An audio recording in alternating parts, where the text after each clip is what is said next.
Get ready to hear the truth about America on a show that's not immune to the facts with your host, Dan Bongino.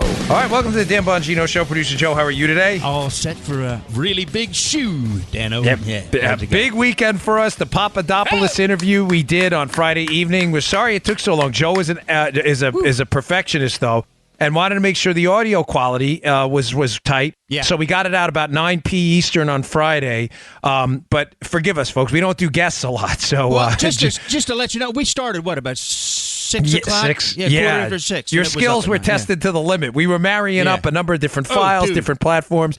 But Joe did not want crappy audio. And the interview is revelatory. I mean, there are things in there you are not going to want to miss, folks. I'm going to cover a little bit of it later. I got a ton of news to get through, so let me dig right into it. I appreciate you all tuning in. Today's show brought to you by buddies at WaxRx. You know how much I love my sponsors.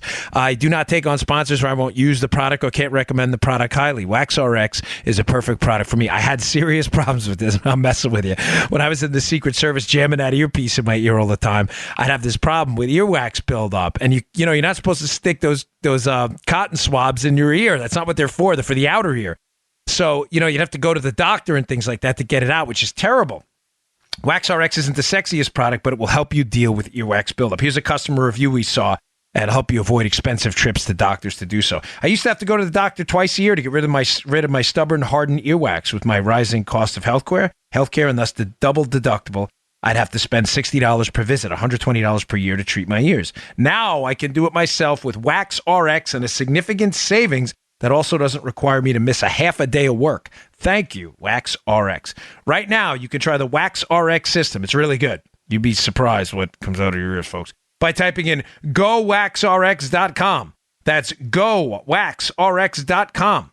Use offer code Dan, my first name, at checkout for free shipping. Don't wait. You have no idea what you might be missing because of inner earwax. Who knows? It might just change your life. Go to GoWaxRx.com. Offer code Dan. Thanks for supporting our sponsors. We really appreciate it.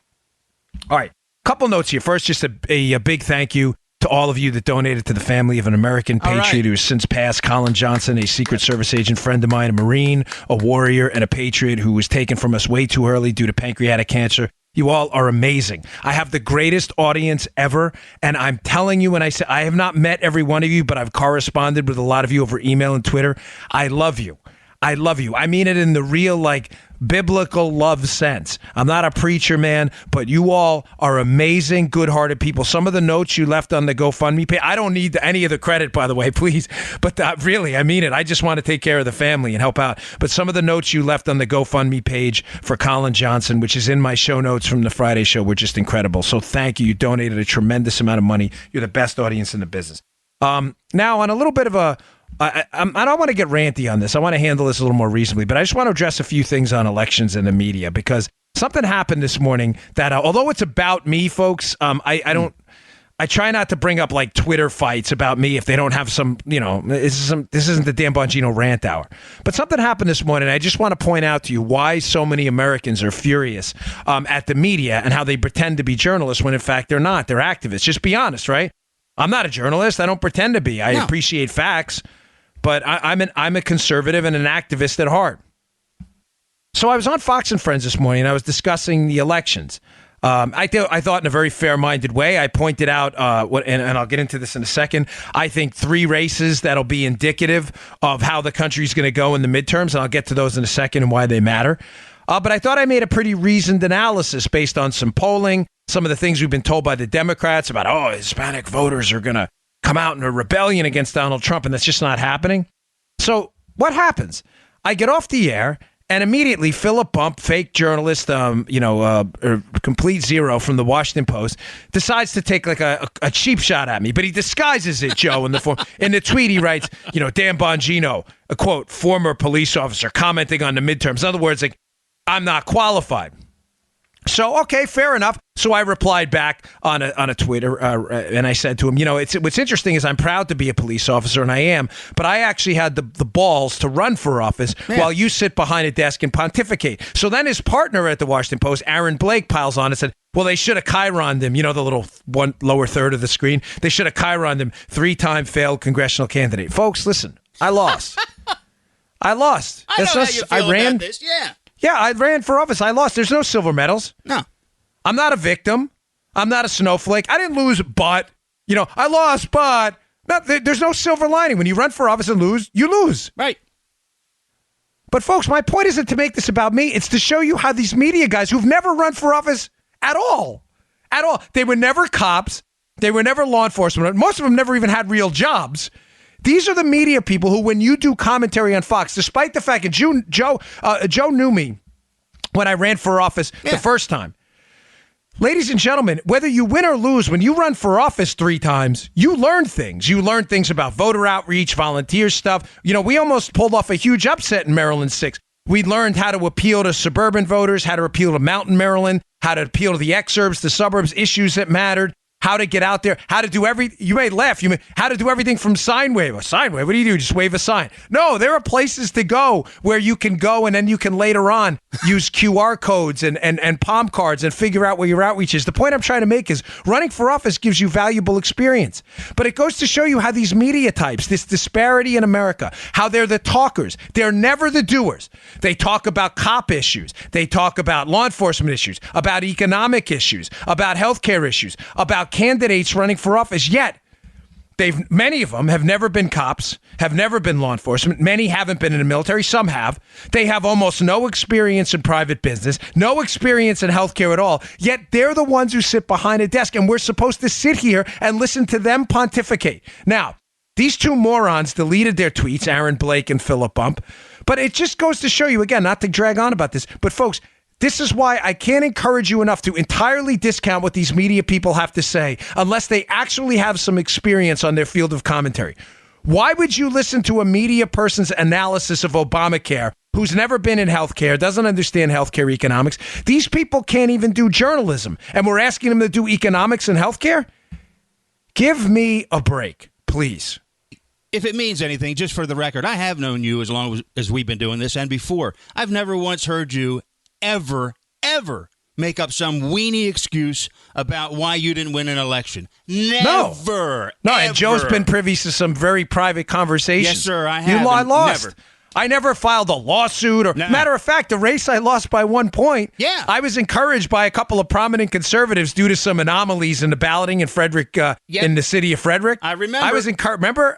File a lawsuit. You could still win this race. Folks, it's over. I lost. That's fine. You take your shots. Don't ever be a victim. Don't ever be. One more thing. You get up, you dust yourself off, you get your ass off the mat, and you go back and you find another way to make a difference. Joe and I tried a lot of things. We tried different formats. We got into the podcast thing. We did conservative commentary. I wrote some books. I choose to stay involved. I go out. I speak up for candidates I believe in. Folks, a little bit of grit matters, and these media people don't have grit. I ran into a guy, if folks, please just bear with me, this is important. I'm not going to say where or why because I don't want to give him away, and he didn't give me permission to talk about this. I don't think he'll mind, but it doesn't matter. You're not going to find out who he is anyway, but I was in a place, and I ran into a guy, he's a friend, and he's an addict. He's an addict. I know, Joe, you were in the music field for a while. It's a big problem in that field, Yeah. He's an addict. And I had a conversation. He's fallen off the wagon again. It's like the 3rd or 4th time. All right. But he's a good guy. He's a good guy with a deep soul, and he's a deep thinker. And I see the scars, man. I see the 1,000-mile stare in this guy's eyes sometimes, and the fact that he thought he was beaten, and he was back again. The place I saw him is key. I don't really want to say, but the place I ran into is key because it says to me he's really trying. To all you people out there, all you folks out there, you listeners and otherwise, and people out there who are addicts and others, but who've lived hard lives, who've made real mistakes, who've lost races, who've been fired from jobs, who've gotten into drugs they shouldn't have got into and had a hard time.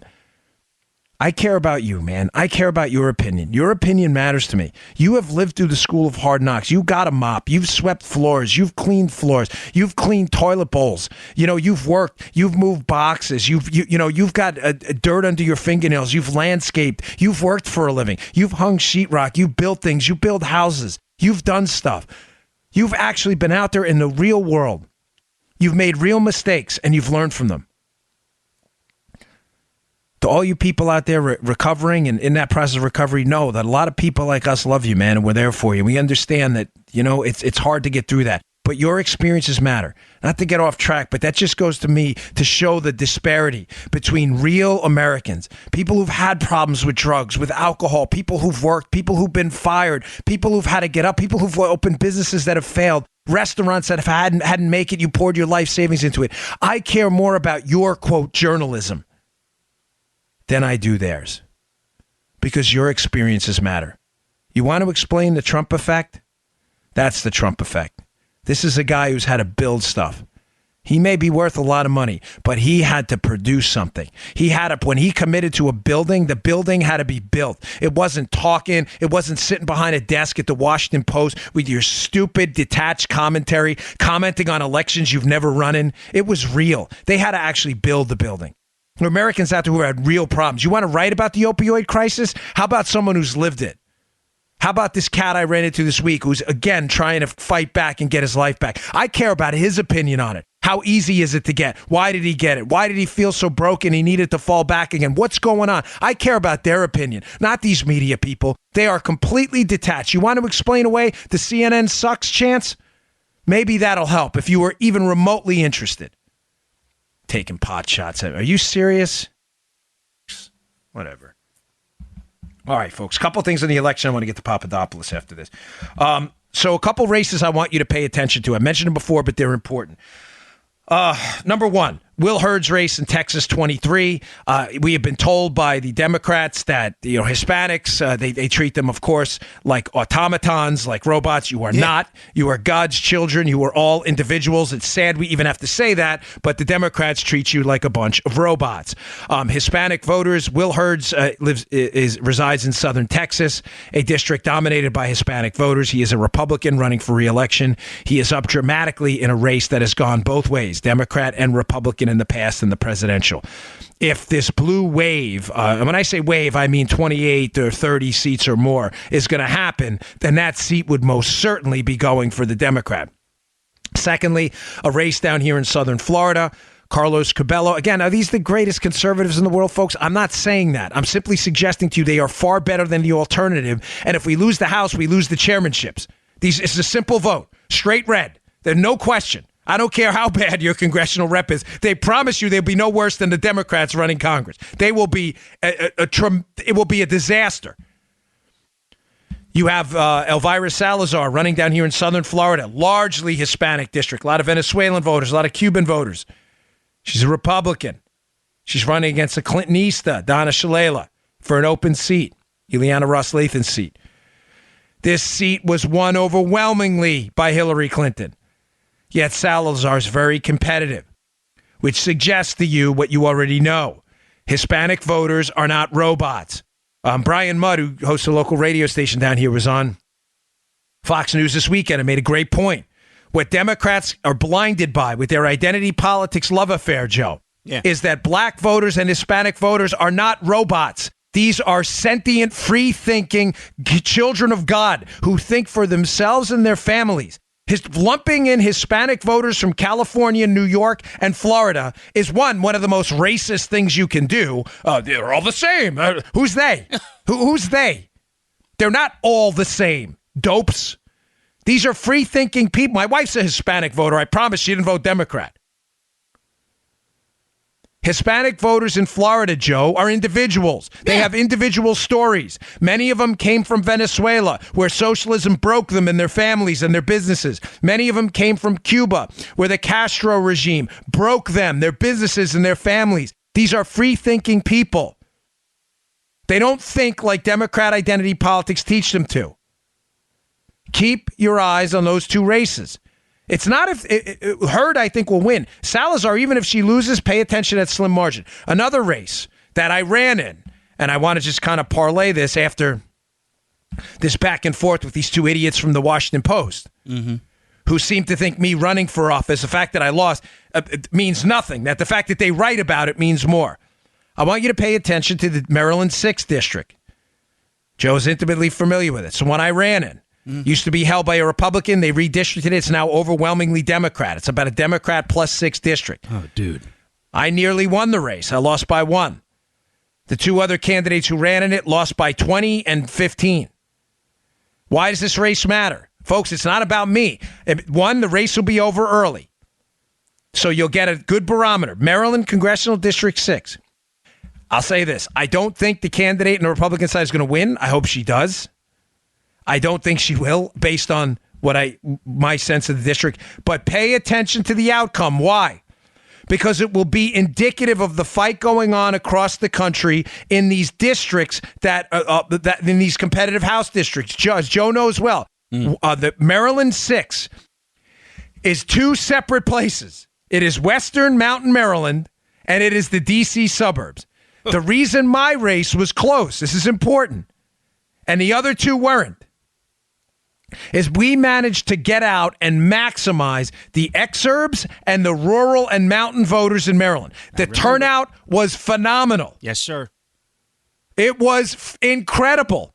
And the suburban D.C. anger at the Republican Party was not as pronounced back then because there was a rain tax in Maryland, and a lot of the suburban Democrats in the D.C. suburbs didn't turn out and vote because they were tired of Democrat Governor Martin O'Malley and the rain tax. The reason I bring this up now is Donald Trump has brought in a new batch of working class former Democrat Mountain Maryland exurb voters in Washington County, Allegheny County, and Garrett, Maryland.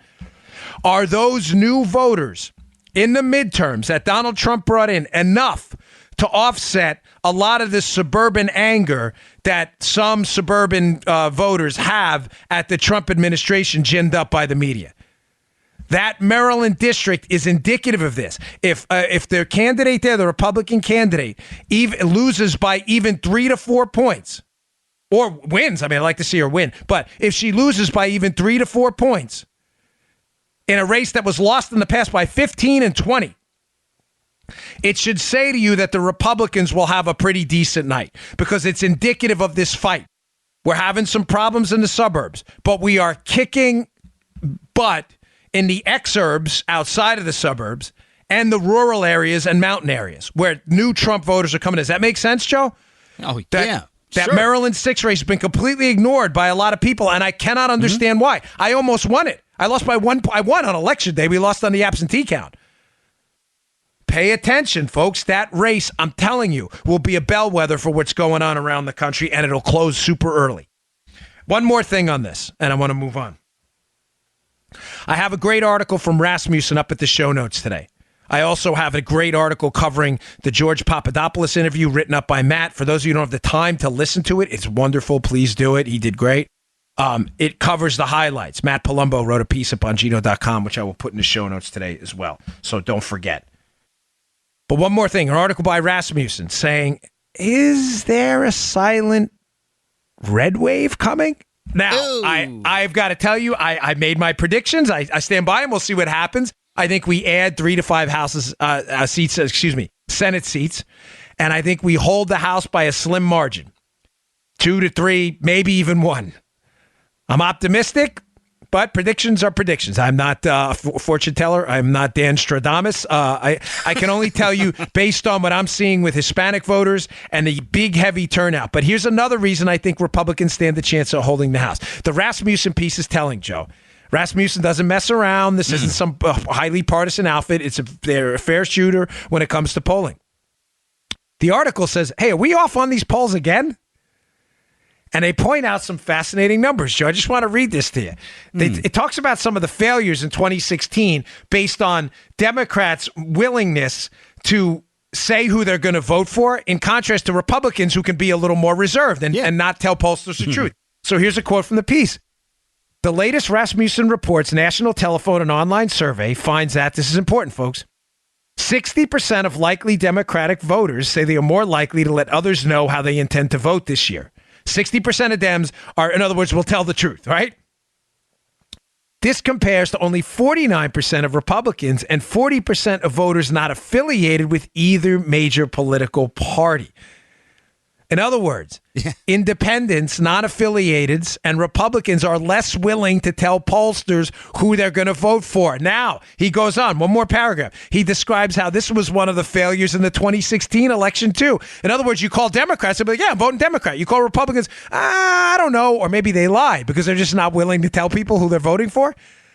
Joe, you think that would cause a problem with the polls? Oh, yeah, Daddy. Yeah, big time? Yeah, so, you better believe it. Of course it will. Yeah, if you get a bunch of Republicans who don't want to tell you the truth, it's going to screw your polls up. Here it goes on. He says in August 2016, 52% of Democrats were more likely to let others know how they intended to vote, compared to 46% of Republicans and 34% of unaffiliated voters. Some analysts before and after Trump's upset victory suggested that most pollsters missed his hidden support among voters fearful of criticism who were unwilling to say where they stood. Folks, I'm not, predictions are predictions. I'm doing the best I can based on the data out there. I'm only suggesting to you that places like Rasmussen, who have no skin in the partisan game, but they do have skin in the prediction game, would not put an article out there if there wasn't some credence to it. I strongly encourage you to read it. So although I don't think there's going to be a red wave, I'm pretty sure we're going to lose seats. There is a slim chance we hold on to the House. I think that's what I believe. That's what I believe is going to happen. I shouldn't say slim because I don't fight. I believe it's slim. I think we're going to hold on to the House by a slim margin. I think that has a lot to do with it. And it parlays perfectly into what I just told you about my old race in Maryland 6th. How many mountain voters, exurb voters, farm voters, rural voters are going to turn out to offset the flow we may see from the suburbs and the cities, especially in a district like Maryland 6, which has both of those. Fascinating question. Today's show also brought to you by buddies at iTarget. The iTarget Pro system is the best system out there, hands down, for improving your marksmanship. Listen, safety and marksmanship. Those are the two critical things when owning a firearm, obviously. The iTarget system gives you the ability to use both of those things. Safety-wise, because you're not firing live rounds. One of the best ways to improve your marksmanship is to do what we call dry firing. Dry firing is when you safely unload a weapon. You check it twice, you check it 3 times. There's absolutely no room for error. Go to the range, always point in a safe direction, and you pull the trigger on a safely unloaded weapon. Well, why would you do that? Because you get to practice your grip, your sight alignment, your sight picture, all of the key critical components of good marksmanship, while you're not having to worry about the recoil from the round. You don't have to blow off a lot of ammo. It's an empty firearm. The problem is you have no idea where that round would have gone because it's empty. iTarget solved that problem for you. They will send you a laser round. There is no manipulation to your firearm necessary. Whatever you have, a 9mm, 40 cal, whatever you have, they will send you a laser round. You will safely insert in a safely unloaded weapon, and it comes with a target. And it works with a phone app. It's like a video game for your firearm to practice your marksmanship. God forbid you're involved in a self-defense situation. You're going to need that. It will mark you where your rounds, despite the fact that it's just a laser round, it will emit a laser and you'll see where your rounds would have gone. It is the best system out there. Remember, competitive shooters dry fire 10 times more than they live fire. These are people who do this for a living. Folks, you will be knocking wings off a fruit fly soon, and you'll need that in a self-defense scenario. God forbid you're ever involved in one. Go to itargetpro.com. That's the letter I, targetpro.com. One more time, letter I, targetpro.com. itargetpro.com. Use promo code Dan to get 10% off. Go check it out. You will not regret it. The reviews on the product are simply spectacular. Okay. I got some other things to get to, but I want to nail this first. The Papadopoulos interview, just covering on this as well, doing a brief recap. So what you can expect if you decide to go back and listen to it. It's on if you subscribe on iTunes, on SoundCloud, on iHeart, it's free. The subscribing to my podcast is free. We really appreciate it. It will be there for you on the feed. It's also up at Bongino.com. There were some really interesting revelations during the interview. Yeah. Let me say first, I want to thank George for coming on. At one point during the interview, he makes a statement about FISA, about a potential FISA warrant against him. Now, I'll give you a little background.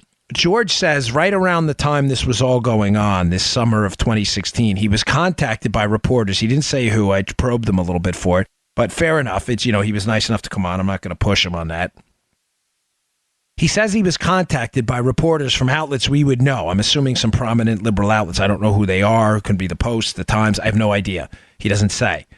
But he says he was contacted by reporters right around the time all these leaks were going on about a FISA warrant on him. Now, ladies and gentlemen, why does this matter? Because this is news. We have been told that the spying operation on the Donald Trump team, Joe, so far was limited basically to Carter Page. Right. At least when it comes to the formal FISA application process, going through the courts to get a warrant against what now looks like an innocent American citizen in Carter Page. It makes me question how many FISA warrants were out there. Now, we do know that the FBI applied for FISAs and were denied. The key question here, and maybe we'll get George back for episode 2 at some point, Joe. I have a number of follow-up questions too. We just wanted to wrap it up in an hour to give you time to listen to it in digestible nuggets here. And there was so much info in it. Was he one of the FISA warrants that was denied? In other words, did they try to get a FISA on him that was denied? Which would make a lot of sense. Why? Because as John Solomon has written in a lot of his Hill pieces, Joe, at thehill.com, John Solomon, I've told you from the beginning, I think knows the whole story. John has had this big eagle-eye view of this from the start. He even said it on Hannity one night. He said he thinks George Papadopoulos was the initial hot target of the investigation. Look, we got this guy. He's got these connections to, the Middle Eastern, the energy industry over there. He's been involved with the Trump team. I think we could tie him up with the Russians. He thinks at one point the Papadopoulos angle dies because either they're listening in on him or whatever. They do this setup with Mifsud and it doesn't work out. They don't get Papadopoulos. In other words, they try to entrap him and it doesn't work. So Papadopoulos thinks that explains, Joe, which makes perfect sense, folks. This makes perfect sense now.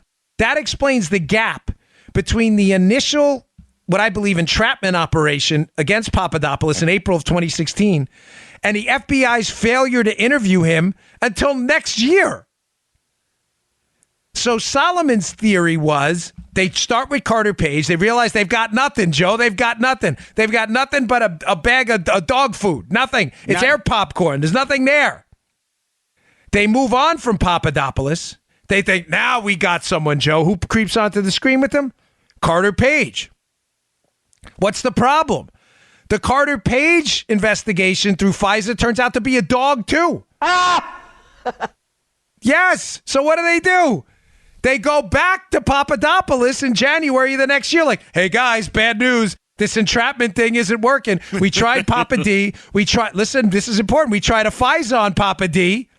We didn't get it. We finally get the FISA on Carter Page thinking now we got them hook, line, and sinker. We get nothing there either. We better go back to Papa D. It makes all the sense in the world now. How this was the worst entrapment operation in the history of humankind. The stupid was legendary in this thing. Now, it also makes sense, the interview, the arrest at the airport. The arrest at the airport, which happens months after the interview, now makes sense. So he's interviewed in January 2017. I think Solomon's right. I think they start targeting Papadopoulos. They realize they've got nothing. They probably get rejected for a FISA. They come back to Papadopoulos in January. They interview him. They realize they've still got nothing. They probably try to flip back to someone else. Wait. Don't go anywhere. This is going to be important. This will come up again in a minute. They try to move on to someone else. You've tracking, Joe? Yeah. Let's get Papa D. Didn't work out. Okay, we'll move on to Carter Page. That didn't work out. Back to Papa D in January. That doesn't work out either. No. They go to someone else. I'll get to the someone else thing in a minute because that came up in the interview too. You got to listen to it. The someone else doesn't work out either. Why, folks? Because there's no collusion. This is not a hard thing to figure out. You can't invent a crime that didn't happen. So right around the summertime, they realize we better go back to Papa D again, probably to shut him up.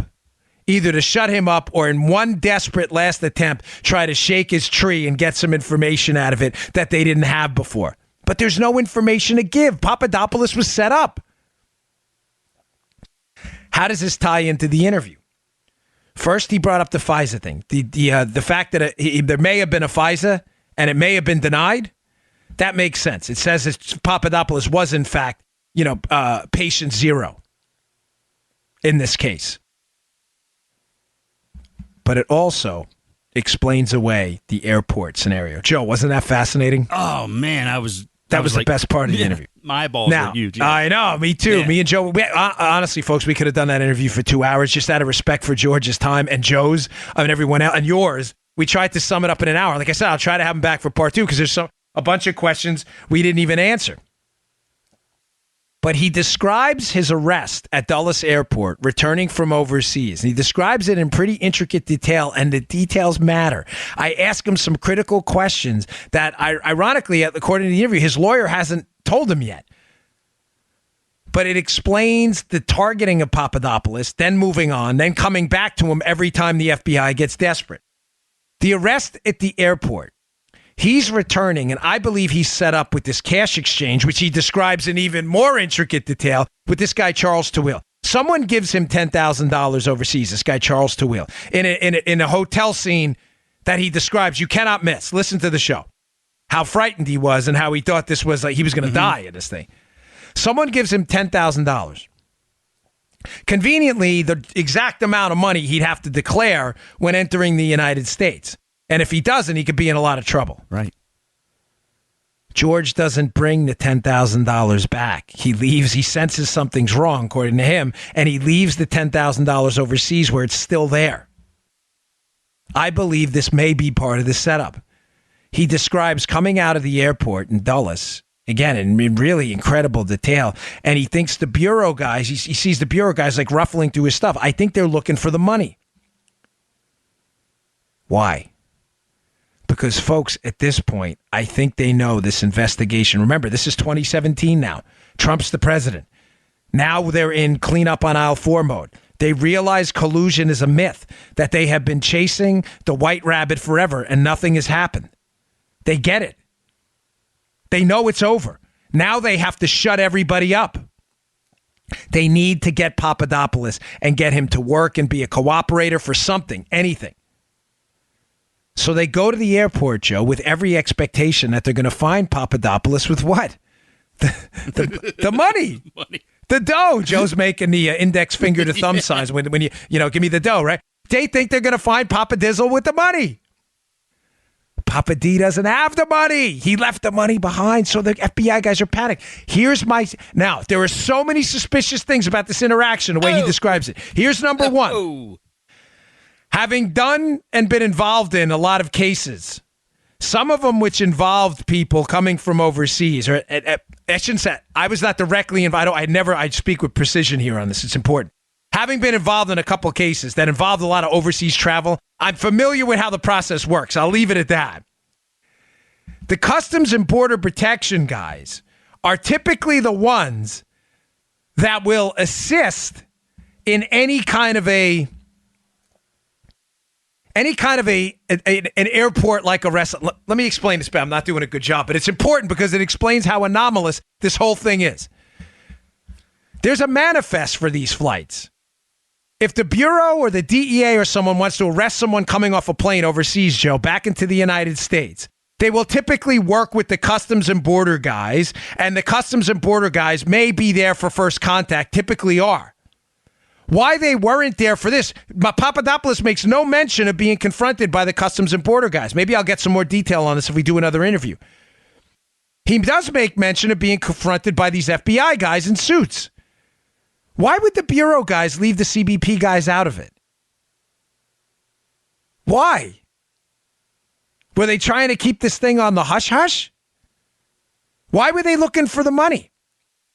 Were they concerned that he wasn't going to declare it? Were they going to use it? Now, here's my guess at what happened, folks. They need to keep this thing on the total hush-hush, right?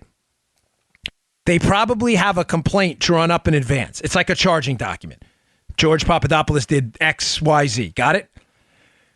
They can't swear to a complaint, Joe, about the $10,000. Why? Because they don't know he has it. They can't go in front of a judge and say George Papadopoulos came back to Dulles with $10,000 because they haven't gone to the airport yet. But I'll bet, here's how it works in the federal system. I'll bet they had this thing typed up on a Word document sitting on the desk of a United States attorney, which is fair. You don't have to swear to it. It didn't happen. Right. But to have a summary of what you think, it's perfectly fair. You just scrap it if it doesn't happen. It's not a big deal. It happens all the time.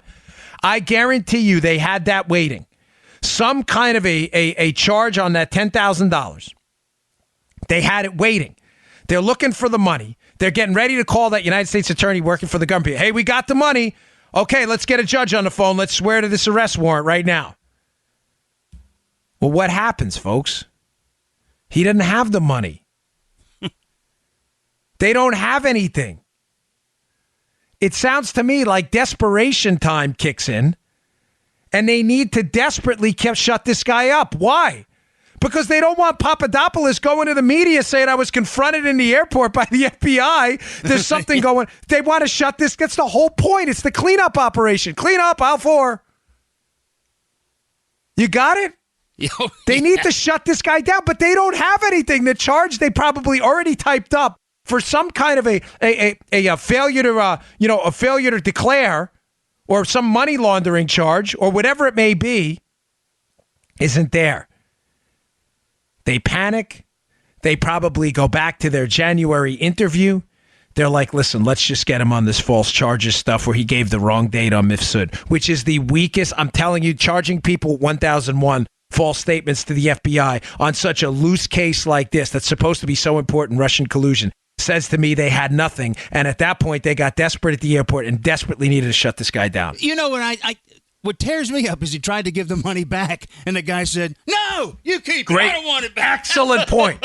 The guy who gives him folks, if this doesn't send your BS antenna through the roof. Dude. We're missing 1,000 things in this. Joe and I are just summarizing it because it's a pre-election day and I've got so much stuff to get across. You're missing, if you're not listening to this, you're blowing it. It is such a good interview. Joe brings up a great point. The guy who gives him the $10,000 is Charles Tawil, right? Yeah. Tawil, by the way, denies any knowledge of working with Intel or anything like that.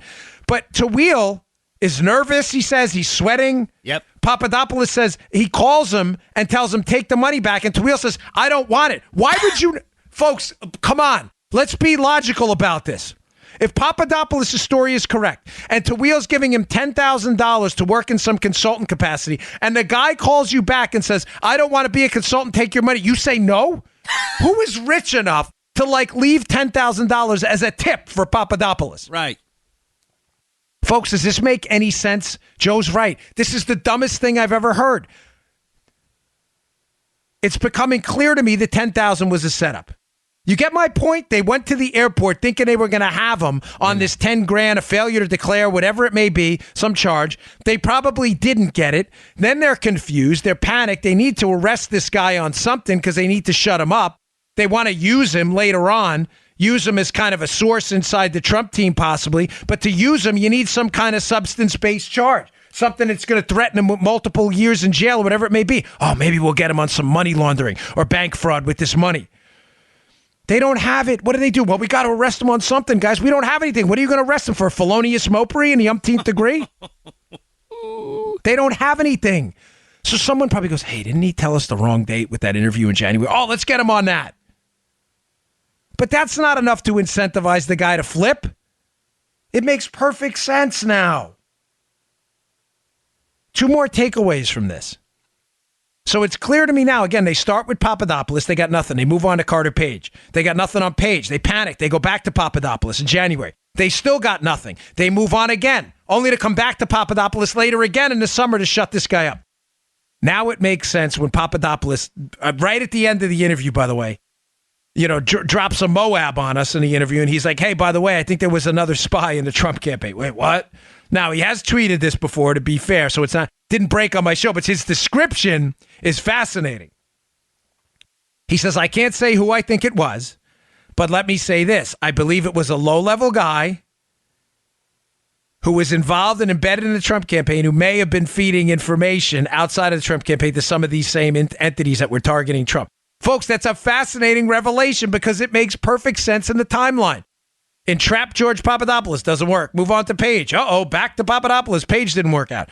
Papadopoulos in January. This isn't working out either. We got nothing but a false statements charge. He wasn't involved in collusion.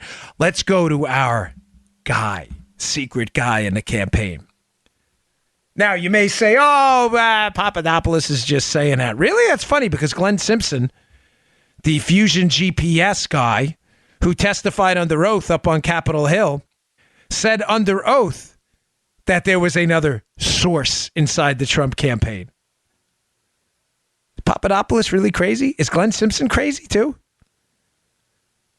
Wait till we find out who that person is.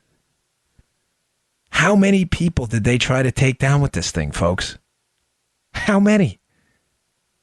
It is unbelievable how listen to the interview. You will be blown away. All right, I got one more takeaway. It was a guy who emails me often who knows his stuff, does a really good job.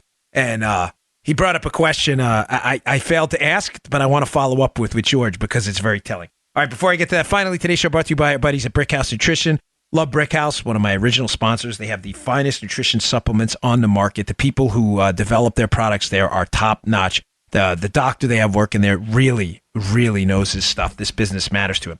One of the best products they have right now is Field of Greens. It is tremendous. It is not... Now, Field of Greens, let me tell you what it isn't first. You hear a lot of these commercials out there. There's a fruit and vegetable powder or a fruit and vegetable pill. You get your fruits and vegetables in a pill. Great. You know what a lot of that stuff is? It's extract. It's crap. It's garbage. Field of Greens is different. Field of Greens is actual food. Now, it's in a powder form, but it is ground up, wholesome, fresh fruits and vegetables. It's not extract. This is actual food. They grind up these healthy fruits and vegetables into this great tasting powder. The fruits give it a beautiful berry type taste. Tastes delicious. You put it in water, put it in juice, like put it in green tea, V8, whatever you want to put it in. It tastes great. You take a scoop. I take 2 scoops a day, morning and night, and you will never feel better. It is your fruit and vegetable insurance. We all know voluminous consumption of fruits and vegetables is the key to good health, cognitive health, your muscle health, your tendon health, your brain, your skin. You will look at my mother-in-law loves this stuff. She thinks it makes me look younger too, which is she gets a kick out of it. Go give it a shot. Go to brickhousenutrition.com/Dan. That's brickhousenutrition.com/Dan. Pick up a bottle of Field of Greens today. Send us your reviews. You're going to love it. brickhousenutrition.com/Dan. Send us your review of Field of Greens. Okay, one last point on this, and I'm going to move on to a couple other things that are really important. We got the election tomorrow. Vote, vote, vote, vote, vote. No excuses.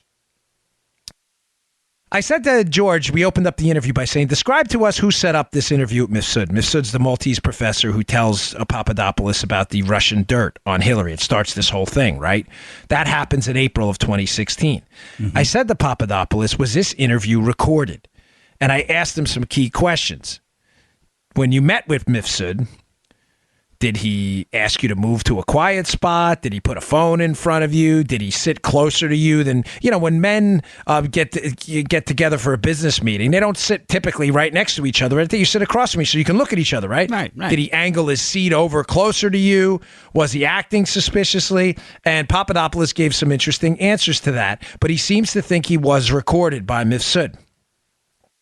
A question I got for George. George, I know you listen to the show. Maybe if you can answer on Twitter, it'd be really helpful. Did Mifsud pick the spot? Who picked the spot to meet? Great question. I'm horrified I didn't ask it. In other words, Joe, if you're setting me up, right? Yeah. And you're working for the CIA or the FBI and you're recording me, and there's going to be physical surveillance in that place, it's pretty important that you pick the spot, right? Yeah, I picked the asset. Yep. You do. Yeah. You so people can get in there in advance. Yeah. They can position some cameras. Yeah. Now, the reason that I bring this up is, as I said during the interview, there are multiple times in this in charging documents, investigative documents, where the conversation with Mifsud appears to have been monitored by people, where they talk about like, oh, Mifsud and Papadopoulos, they seem uninterested. Well, seem, what does that mean? Seem uninterested? They said, who told them that? Was somebody watching them? Now, if this thing was recorded, the Mifsud Papadopoulos meeting, and somebody has the tapes, again, it's all in the interview. I don't want to keep hammering this, but it's so good. I say to him at one point, Joe, remember this? If we have the tapes, that is, the case is over. Yeah. Because the liberal, Democrat, and media case against Papadopoulos is he meets with this Maltese professor, Mifsud, who tells him that they have Russian dirt on Hillary. The media's case is that this guy's a Russian asset. But folks, if he's a Russian asset and the interview is transcribed and recorded, how the hell did we get a copy of it in the United States intelligence community if the Russians were colluding to take down our election? Have you asked yourself even that basic question? Ooh. Do you understand the recording is everything? If our IC, intelligence community, and the FBI has a transcript of a meeting with Mifsud, why are you not asking yourself the question, how the hell did we get a copy of that? I thought that was the Russians doing it. So either the Russians told Mifsud, to go recruit Papadopoulos and tell him about dirt on Hillary, recorded it, and then gave it to the U.S. government. Why? I have no idea. Be the dumbest spies ever. Or we got the recording because Mifsud's connections were to Western intelligence or friendlies who turned it over and not to the Russians. Folks, does that make sense? That's why this question of who picked the location, which is a good one, is so critical. Who picked the location? I got to get that from George. Because if Mifsud or the people who set it up, who Papadopoulos seems confident now we're working with Western intelligence, if they picked it, that's just another nail in the coffin that Mifsud was not a Russian asset. He was working with friendlies. Why would we have a recording? Joe, does that make sense?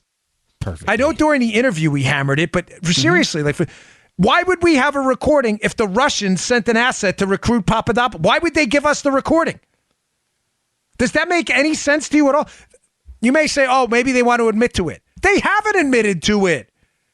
Putin and the Russians, listen, they're not our friends. They are known liars. Let's be clear on this. But Putin and the Russians have denied trying to interfere in our election process. They did. They did. I'm just suggesting to you, why would they deny it and then turn over a tape of them trying to interfere in our election? Does that make any sense? No. We would only have a transcript, if there is one, if Mifsud was working with friendlies. That's why conspiracy Looney Tunes like that Seth Abramson, they can't explain this stuff away. They just can't. If there's a transcript out there, how the hell is that transcript? How did it get to our guys? Who picked the spot? Critical stuff. All right, couple more things I want to get to because it's important. Just quickly on the Saturday Night Live debacle. There was a comedian on Saturday Night Live, Pete Davidson, who did a skit, a remarkably unfunny skit, poking fun at Dan Crenshaw, a Republican congressional candidate who lost an eye in battle. He is an American patriot and a hero who is running for Congress. Crenshaw, the joke was pretty horrible. He shows a picture of Crenshaw, who now wears an eye patch. He lost his right eye. And he said that this guy looks like a hitman in a porn movie. That was bad enough. But then the comedian on Saturday Night Live follows it up by saying, all right, we know he lost his eye in war or whatever. Folks, listen, I'm not a snowflake out there. I have a generally high tolerance for comedy. I get it. People make bad jokes, and I don't think society should be overly sensitive about what comedians say. They're comedians for a reason. The problem I have with this joke is, you know what, folks, there are some red lines in a decent society. And I appreciate Crenshaw. Crenshaw is a patriot and a hero, and he went on Fox and Friends right before me. When you're on the air, Joe, yes, you listen in your earpiece to the segment before you. Mm-hmm. Crenshaw said the right thing. He goes, I'm not demanding an apology. If they want to apologize, then do it sincerely. If you don't. Amen. God bless you, brother. You're the hero in this, and you come out of this looking like exactly who you are, an American patriot and a hero. They look small. But I'm not demanding, and one, nobody cares what I demand. But I've got a big enough audience, I think, don't demand anything. Saturday Night Live looks this small, and they look like idiots. If they want to apologize, let them apologize. But I'm telling you, in the eyes of the American people, that was a disgraceful episode. And I told the story, I just want to repeat it very quickly on Fox this morning, why this is one of those red lines, just out of a sense of dignity you don't cross. One of my last trips as a Presidential Protection Division Secret Service agent was overseas to Afghanistan with Barack Obama. It was on my birthday, I remember, and it was an interesting trip. It was a dangerous trip. A lot went on. I'm not going to go into if you buy my first book, I go into a long explanation about what happened there. It was actually quite interesting. But this point I want to make here is, at one point, we were on Bagram, and there's this medical facility there. And I was with Obama, and I'm the lead, so they're going to me for everything. And they said, we want to go over to the hospital, and they want to do a Purple Heart ceremony. And I went over, but before we went over, there was this like gym area. And I'm in the gym, and I'm talking to this officer who was in charge of this unit. And I just asked him, I said, I was curious because we were going to the hospital, but we were meeting with these other guys in the gym. And it wasn't on the sequence of events as I had anticipated, Joe. Everything in the Secret Service is drawn down to the second. So the commanding officer, I said to him, why are we meeting with these soldiers? And there were like 16 of them or so. Forgive me if the number's off. I don't remember exactly. But he said, because there were 20 of us a couple days ago. And I looked at him and I said, what happened? He said, we were up doing a mission and one of the Afghani soldiers they were working with in a green-on-green incident shot and killed, I think it was 4 of them, and wounded a bunch of other ones. I like I am now, what do you say? I'm sorry? I didn't know what to say. I can't even imagine what it must have been like to be this military officer running this unit where he lost his men to what he thought was a friendly. It was a devastating moment. Followed up only by an even worse moment for me emotionally when we went over to the hospital. And he was pinning these Purple Hearts on the survivors, and you see these guys, I mean, in some really, really awful condition. It's devastating to watch. It's not snowflakey, all right, folks? There's some stuff that's just not funny. SNL, do the right thing. Step up, man. Don't make an apology because anybody demands it. Don't make an apology because it's the right thing to do. Come out. Listen, Pete Davidson lost his dad in 9/11. I'm not interested in a pylon right now. But Pete Davidson should come out and go, listen, sometimes in comedy you say something really stupid. This guy's a hero. You know what? It came out wrong. It was my mistake. Americans are very forgiving, even of liberal idiots like the writers at Saturday Night Live. They are. But just come out and say, we screwed up. It wasn't funny. And thanks to Dan Crenshaw, you know what? We're going to move on. It's not right, folks. I had an uncle who I never met, and I told you he was killed in Vietnam. He was shot in the back. Gregory Ambrose. Never met the guy. He's killed in the back south of Thu Duc, Vietnam, trying to save his buddies. Got the Bronze Star with a V cluster for his heroism. His story's amazing. Every Memorial Day, I put it up on my Facebook. You can read it yourself. My family was never the same after that. It was pre-Greg and post-Greg. He was a kid when he was shot. He was a kid. I don't mean emotionally. He was a man and an American hero. Chronologically, he was a kid. My grandmother never, ever saw her son in his 40s. She died brokenhearted over that. It's not funny.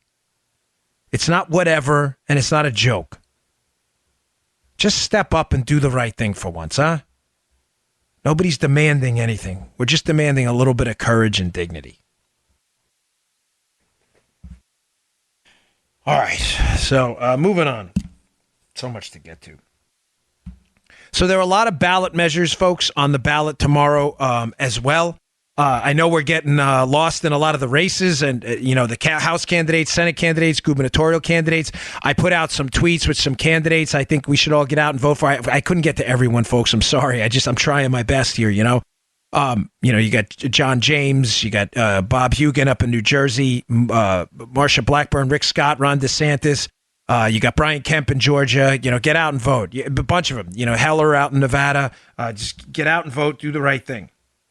We have to stand up and fight these guys. The liberals. This will be a disaster if they win. It'll be impeachment, investigations. It'll be a mess. Okay, but there are ballot measures on there as well that are really important. I want to talk about a couple here. There's a measure in Flagstaff, Arizona. Now, Dan, why are you bringing that up? This is a national show. Actually, it's an international show, but I bring it up because these issues relate to you. There's a ballot measure on Flagstaff, Arizona, to repeal their minimum wage, at least as it was passed. Why? Because, folks, I have the article up at the show notes. I encourage you to read it. Because liberal economics fails every time. What have I told you over and over? The great irony of liberalism is it even hurts liberals. You vote conservative in liberty, it benefits conservatives and liberals. That's the irony. Long story short, the Washington Examiner piece describes it in more detail if you're interested. Flagstaff, Arizona voted in a minimum wage. They thought it was a great idea, $15 an hour, plus they indexed it to the state minimum wage, meaning it would have gone up even more. What happened, Joe? Businesses immediately decamped, left Flagstaff, Arizona, and they talk about a really troubling story about a company, Joe, that provides services to disabled folks, employs them and provides jobs to disabled folks. And these disabled folks are now out of jobs. They are out of jobs. Why? Because Flagstaff, Arizona decided it would be a good idea to implement a minimum wage. And one of the lines in it is great. They asked one of the companies what happened, and the company said why they went out of business. They said, it's not that we didn't agree with the minimum wage. We just couldn't afford it. Sooner or later, economic reality kicks you in the face. So that's on the ballot. Also, one of the issues coming up in this, although not specifically on the ballot, but in voting for governors, it will be. Andrew Gillum, who's running for governor as a far-left radical socialist down here in Florida. Stacey Abrams running in Georgia. You have these far-left candidates running on these Medicare for all type issues. They're running all over the country. There's a number of governors' races where this happens. I mean, those are local to me, Florida and Georgia, right in my region of the United States, right? They're running on things like Medicare for all. Folks, I have a great article, the Daily Signal, up at the show notes today, talking about the costs for Medicare for all. Now, I've gone into the national costs. Liberal and conservative think tanks have both calculated this up to cost $32 trillion over 10 years. That's basically the entire federal budget over the next 10 years. But forgetting for a second the national costs, in other words, the federal level, let's go to some state costs. Florida, where Gillum's running for governor and is one of these Medicare for all guys. He's a Bernie Sanders guy. Here it is, folks. This is your wallet. These are real expenses. This isn't a joke. To implement Medicare for all in Florida, the state sales tax, Joe, this is a great one. The state sales tax would go from 6% to 39%. So Floridians, listen up. If Gillum gets his Medicare for all, and you go in and you buy, whatever, a new sofa for $100, whatever. I'm just throwing even numbers out there. You were paying $6 in taxes. You are now going to pay $39 in taxes on that product. Now, times that by every purchase you make. Sound good? Kind of no, right? Maryland, another state I'm intimately familiar with, if they implement Medicare for all, it would cost $24 billion. You're like, oh, okay, that doesn't sound too bad. Yeah, except for the fact that the entire state budget is only $44 billion. That's more than half. Kind of an issue, nah? Huh? Oh, it goes on. North Carolina. Considering those socialists, Medicare for all, which really means Medicare for none. Because that Medicare money be coming out of the people on Medicare now. It would cost $41.9 billion. Double the costs of the current general fund expenditures. $41.9 billion in North Carolina. In Vermont, would cost $4.3 billion. And a tax increase of 9.5% plus an additional 11.5% payroll tax. How do you like them apples? You like paying a 9.5% tax increase plus an additional 11.5% of your money? California. This is astonishing. It'd cost $400 billion and $200 billion in new taxes. Folks, this is serious stuff. There are some energy issues on the ballot in Nevada. Please look into choice in energy in your energy choices in Nevada. In Florida, there are a number of ballot initiatives about choosing, about gambling and choosing. These ballot initiatives are important. Do not forget down ballot races. Ladies and gentlemen, this is where you can make a big difference. And this is going to be basically my last show before Election Day tomorrow. Let me just leave you with this. There are doers and there are talkers. I love you to death. I mean it. I opened my show saying that all you did for Colin Johnson and his family, I adore you. But please, God, and I'm not using the Lord's name in vain, we are in a critical time in American history right now. Every election's important, not just the Trump election. Please, I'm begging you to do not talk. Talk does not change the world. I love what I do, but if it doesn't motivate you to action, everything we've been discussing for the last 3 years we've been doing this is absolutely useless. Please get out there and vote. My ballot is in. Get online tomorrow, get online early. Do not get off that line no matter what until that lever is pulled or that box is checked. The country needs you right now. This generation, listen, for all our problems, we still have it very good. You had the Valley Forge generation eating shoe leather for the survival of the republic. We're not asking much. Please go out there. If you have to take time off from work and do it, please show up. Just remember this one last thing and I'll let you go. I'm sorry, but I have to. This is so important, folks. Turnout is everything. They are expecting turnout to be typical midterm turnout, which depending on the state, when you get like 80% of registered voters turn out for a presidential, in a lot of states it's 50, sometimes even below that. If Republican voters turn out in a model similar to the presidential election, I know it's a lot to ask. Folks, I'm telling you, we will keep the House. We will add to the Senate. We will take back some of these governorships. We will hold some of the governorships we have. And we will be sitting there on Wednesday morning saying, yes, we did something. We did something. We drew a line in the sand and we said no more. As Mark Levin said, if you're tired of being called a racist, misogynist, transphobe, homophobe, Islamophobe, and every other disgusting derogatory term in the book, when you have nothing but love for your fellow Americans, big L love for your fellow Americans, this is your time to get up and do. No more talk. The talk is over. The campaigning is done. It's time to get on that line and pull that lever, please. You just heard The Dan Bongino Show. Get more of Dan online anytime at conservativereview.com. You can also get Dan's podcasts on iTunes or SoundCloud. And follow Dan on Twitter 24/7 at DBongino.